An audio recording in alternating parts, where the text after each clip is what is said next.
Hello students, तो class 12th में application of integrals chapter number 8 को हम पढ़ रहे थे और लास्ट वीडियोस में हमने बच्चों क्या फिनिश किया था, एक्सरसाइज 8.1 एनसीईआरटी का। ओके, और 8.1 का जो इंट्रोडक्शन था उसमें लगभग हमने सब कुछ आपको बता ही दिया था।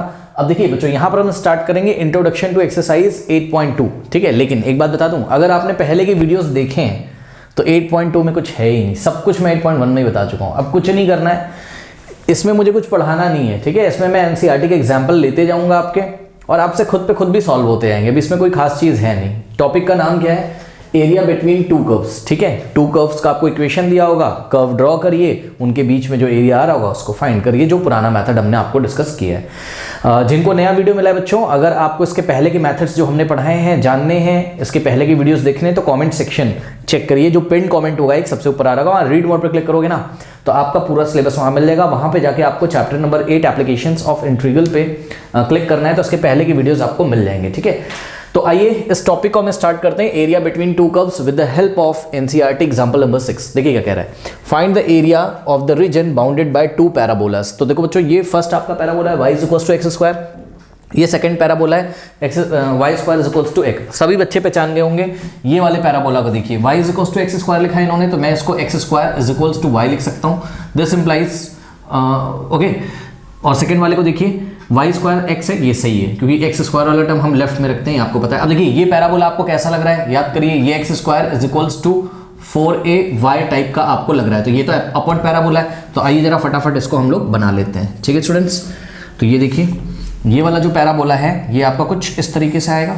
ये देखिए ये पैराबोला है। ठीक है, और एरो लगा के इसकी इक्वेशन लिख देते हैं, क्या है, x square is equals to y. और जो सेकंड पैराबोला है आपका ये फर्स्ट है और ये सेकंड पैराबोला है। ठीक है, देखिए second parabola y square is equals to x, तो this parabola is symmetrical about x axis. ठीक है, तो ये ऐसा पैराबोला आएगा राइटवर्ड। ये देखिए, तो ये कर्व हमारे बन गए। और दूसरा पहला पैराबोला मैंने आपको किससे बनाया है, ब्लू मार्कर से बनाया है, तो ये है आपका y square is equals to x. ठीक है, अब आप ध्यान से चेक करिए कि ये फर्स्ट पैराबोला है, ये सेकंड पैराबोला है, ये वाला। ठीक, तो एरिया इन दोनों कर्व के बीच में कौन सा एरिया कवर हो रहा है, ये आपका ओरिजिन है।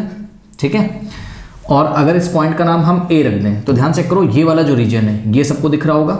ठीक है, तो ये वाला जो रीजन है इसी का एरिया हमको निकालना है, यानी कि एरिया ऑफ, अगर हम आपको दिखाएं यहाँ से कुछ नाम तो इसका हम पढ़ नहीं सकते हैं। ठीक है, AOA पढ़ सकते हैं, AOA ऐसे, तो ये क्लोज रीजन हो जाएगा। तो ये वाला एरिया आपको निकालना है। अब समझना है, area bounded by to curves.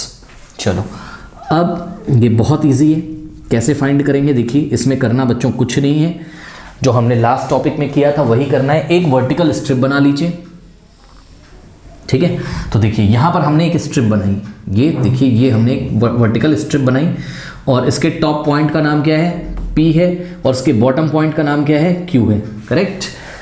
अब वर्टिकल स्ट्रिप है तो इसके x कोऑर्डिनेट सेम होंगे, ध्यान से चेक करिए। पॉइंट P के कोऑर्डिनेट हो जाएंगे आपके, पॉइंट P के जो कोऑर्डिनेट होंगे आपके वो होंगे x1, y1, और पॉइंट Q के जो कोऑर्डिनेट होंगे वो होंगे x1, y2। अब जो बच्चे नए आए हैं बच्चों, देखो जरा Q तक आप कैसे पहुंचोगे, यहाँ ऑरिजिन से चलोगे राइट में x1 और फिर ऊपर चलोगे कितना, y2। ठीक, P तक पहुंचोगे तो राइट में चलोगे x1 और ऊपर जाओगे y1। ठीक, तो ये जो स्ट्रिप है इसकी लेंथ कितनी आ जाएगी, ये जो रेक्टेंगुलर स्ट्रिप है PQ, इसकी लेंथ कितनी आ जाएगी, y1 माइनस y2। भाई चेक करो ना, देखो ध्यान से, ये वाला पॉइंट आपका Q है। ठीक है, तो ये जो लेंथ है ये, ठीक है, ये ऑरिजिन से यहाँ तक x1 और ये हो गया आपका y2, तो ये हो गया आपका y2, ये इतना y2 है, और यहाँ नीचे से लेके ऊपर तक कितना है y1, तो ये कितना बचेगा, y1 में से y2 क्या करोगे, माइनस करोगे। कई बार आपने देखा वर्टिकल स्ट्रिप की बच्चों जो लेंथ होती है वो क्या होती है आपकी, y1 माइनस y2 होती है। ठीक है, तो ये आपका पॉइंट Q है। तो इस स्ट्रिप को हम आपसे यहाँ बाहर अगर बना के दिखाएं आपको, वर्टिकल स्ट्रिप है ये। ठीक है, तो इसकी लेंथ हो जाएगी y1 माइनस y2 और इसकी विड्थ कितनी हो जाएगी, इसकी विड्थ हो जाएगी आपकी dx। वर्टिकल स्ट्रिप है तो इसकी विड्थ हो जाएगी dx। ठीक है, बस अब कोई दिक्कत है नहीं, ध्यान से चेक करिए। ऑरिजिन के कोऑर्डिनेट तो सभी बच्चों को पता होंगे, ये ऑरिजिन है, वो से हम दिखा रहे हैं इसको 0,0।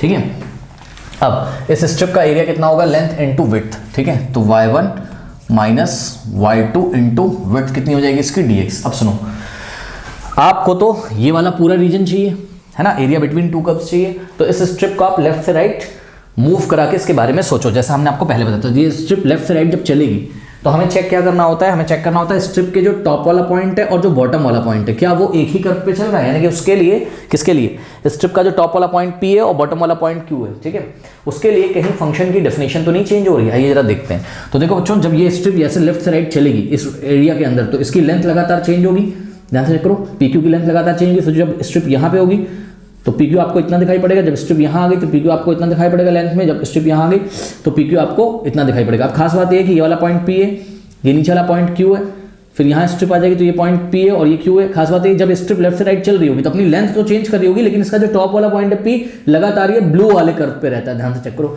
ब्लू वाले कर्व पे रहने का मतलब है y square equals to x पे रहता है, ठीक। और इसका जो बॉटम वाला पॉइंट है Q, जब स्ट्रिप ऐसे चलेगी इस पे ऐसे लेफ्ट टू राइट, तो ये जो बॉटम वाला पॉइंट है स्ट्रिप का Q, वो लगातार आपका ये सेकंड पैराबोला पे ही रहता है, x square equals to y। यानी कि जब स्ट्रिप हम लेफ्ट से राइट मूव करा रहे हैं तो ना तो पॉइंट P के लिए कर्व की डेफिनेशन चेंज हो रही है, ना तो Q के लिए, ठीक है। इसका मतलब ये है कि हम स्ट्रिप को पॉइंट O और A के बीच में आराम से ऐसे स्वीप करा दें, अगर चला दें, ठीक है, तो हमारा ये रीजन पूरा कवर हो जाएगा, ठीक है। यानी कि हम लिमिट यहाँ पे कैसे डिसाइड करेंगे, इस एरिया को हम इंटीग्रेट कर देंगे तो हमें टोटल एरिया मिल जाएगा, ठीक है। और लिमिट कैसे डिसाइड करेंगे ये सब लास्ट क्लास में हमने बताया।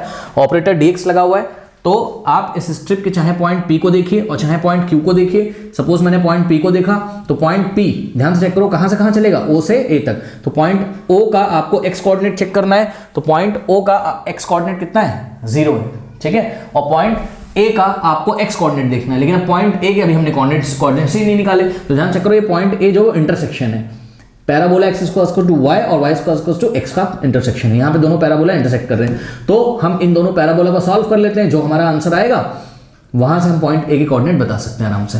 तो सॉल्विंग 1 इन 2, तो देखिए 1 क्या है आपके पास, x square equal to y, ये 1 है, और सेकेंड पैराबोला है आपके पास y square equal to x। तो करते हैं काम क्या कि फर्स्ट इक्वेशन से हम y की वैल्यू x स्क्वायर, भाई ध्यान से करो ना, y is equals to x square को हम यहाँ पर पुट कर सकते हैं, ठीक है ना।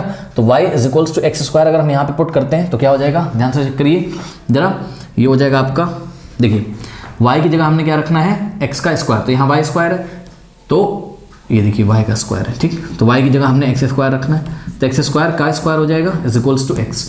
तो ये हो जाएगा आपका x की power 4 is equals to x को लेफ्ट में लेके आओ, तो यहाँ से हो जाएगा x की power 4, okay, minus x is equals to 0, correct. अब यहाँ से आप x कॉमन ले लीजिए, तो क्या हो जाएगा x cube minus 1 is equals to 0। अब देखो टू क्वांटिटीज का प्रोडक्ट 0 है, या तो x 0 होगा या तो x क्यूब माइनस 1 0 होगा, तो x इज इक्वल्स टू 0 आ गया यहाँ से, और x cube is minus 1 is equals to 0। तो यहाँ से x cube is equals to क्या आ जाएगा 1, और 1 का क्यूब रूट कितना होता है 1, यानी कि x की वैल्यू भी कितनी आ गई 1 आ गई, ठीक है ना। तो यहाँ से x की दो वैल्यूज आई आपके पास 0 और 1। अब ऐसा क्यों आया, क्योंकि ध्यान से चेक करो कि ये जो पैराबोला है y square equals to x और x square equals to y, ये दो पॉइंट पे इंटरसेक्ट कर रहे हैं, a पे तो कर ही रहे हैं और ऑरिजिन पे भी तो कर रहे हैं। तो ऑरिजिन के लिए x कोऑर्डिनेट कितना है 0, इसलिए x की वैल्यू कितनी है 0। जब x 0 होगा तो ध्यान से चेक करो y भी 0 हो जाएगा। कैसे, x की वैल्यू यहाँ 0 रखो y भी 0 हो जाएगा, चाहे इस इक्वेशन में रखो, x की वैल्यू 0 रखो y 0 हो जाएगा, ठीक है। तो एक पॉइंट तो यूँ मिला। अब जब x की वैल्यू 1 रखेंगे तो y कितना मिलेगा आपको, y आपको मिलेगा, x की वैल्यू 1 रखो तो y भी कितना मिल जाएगा 1, यानी कि 1,1। तो पॉइंट A के जो कोऑर्डिनेट है वो कितने 1,1। अब ध्यान से चेक करिए, इस स्ट्रिप को जब हम लेफ्ट से राइट ट्रेवल करवाएंगे तो इस स्ट्रिप का टॉप वाला पॉइंट कहां से कहां चलेगा, पॉइंट O से A तक, और पॉइंट O का x कोऑर्डिनेट 0 है और A का x कोऑर्डिनेट कितना है 1 है। तो 0 से 1 हम इस स्ट्रिप को जब ट्रेवल करवाएंगे तो हमारा रिक्वायर्ड एरिया यहाँ पर आ जाएगा स्टूडेंट्स, ठीक है। जिन बच्चों ने पुराने वीडियोज देखे हुए वो अच्छा कनेक्ट कर पा रहे होंगे, ठीक है।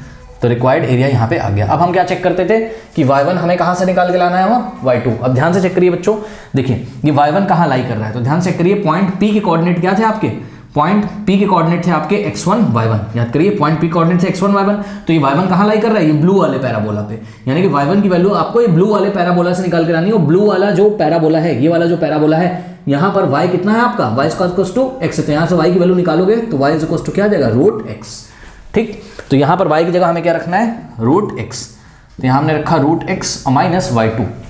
अब देखिए y2 कहाँ लाई कर रहा है, ध्यान से करिए, पॉइंट Q के कोऑर्डिनेट है x1, y2, तो y2 लाई कर रहा है ब्लैक वाले पैराबोला पे, यानी कि y2 की वैल्यू आपको ये सेकंड वाले पैराबोला से निकाल के लानी, तो y2 is equals to x square, ठीक। तो y2 की जगह हमने क्या रखना है x स्क्वायर, बस। अब इसको उठा के इंटीग्रेट कर दीजिए, आपका आंसर आ जाएगा, ठीक है। तो देखिए ये रूट x है, रूट x का इंटीग्रेशन कितना होता है, x की पावर 3/2 अपॉन में 3/2 करोगे तो क्या हो जाएगा 2/3 माइनस एक्स स्क्वायर का इंटीग्रेशन एक्स क्यूब अपॉन में 3, और इस पर बस लिमिट लगानी है हम लोगों को 0 to 1। ओके, तो upper limit minus lower limit, तो इस फंक्शन में जहाँ जहाँ एक्स आ रहा है 1 रखिए, तो 1 की पावर 3/2 कितना होता है 1 ही हो जाएगा भाई, 1 की पावर कुछ भी 1 होता है, 1 की पावर 3/2 1 into 2, तो 2/3 और माइनस एक्स की 1 रखेंगे 1 का क्यूब 1, ये हो गया अपर लिमिट, और माइनस जब आप लोअर लिमिट करोगे ध्यान से चेक करो 0 की पावर 3/2 0 हो जाएगा, और आगे 2.3 है 2.3 into 0 0, माइनस 0 का क्यूब 0 0.3 0 0 माइनस 0 पीछे 0 आ जाएगा, तो आपके पास यहाँ बच गया कितना 2/3 माइनस 1/3, 2 माइनस 1 कितना होता है 1, तो 1/3 स्क्वायर यूनिट्स। ओके, तो this is your required area bounded by these two parabola, ये वाला एरिया आपका यहाँ पर आ गया, ठीक है ना। ओके, तो कर लीजिए।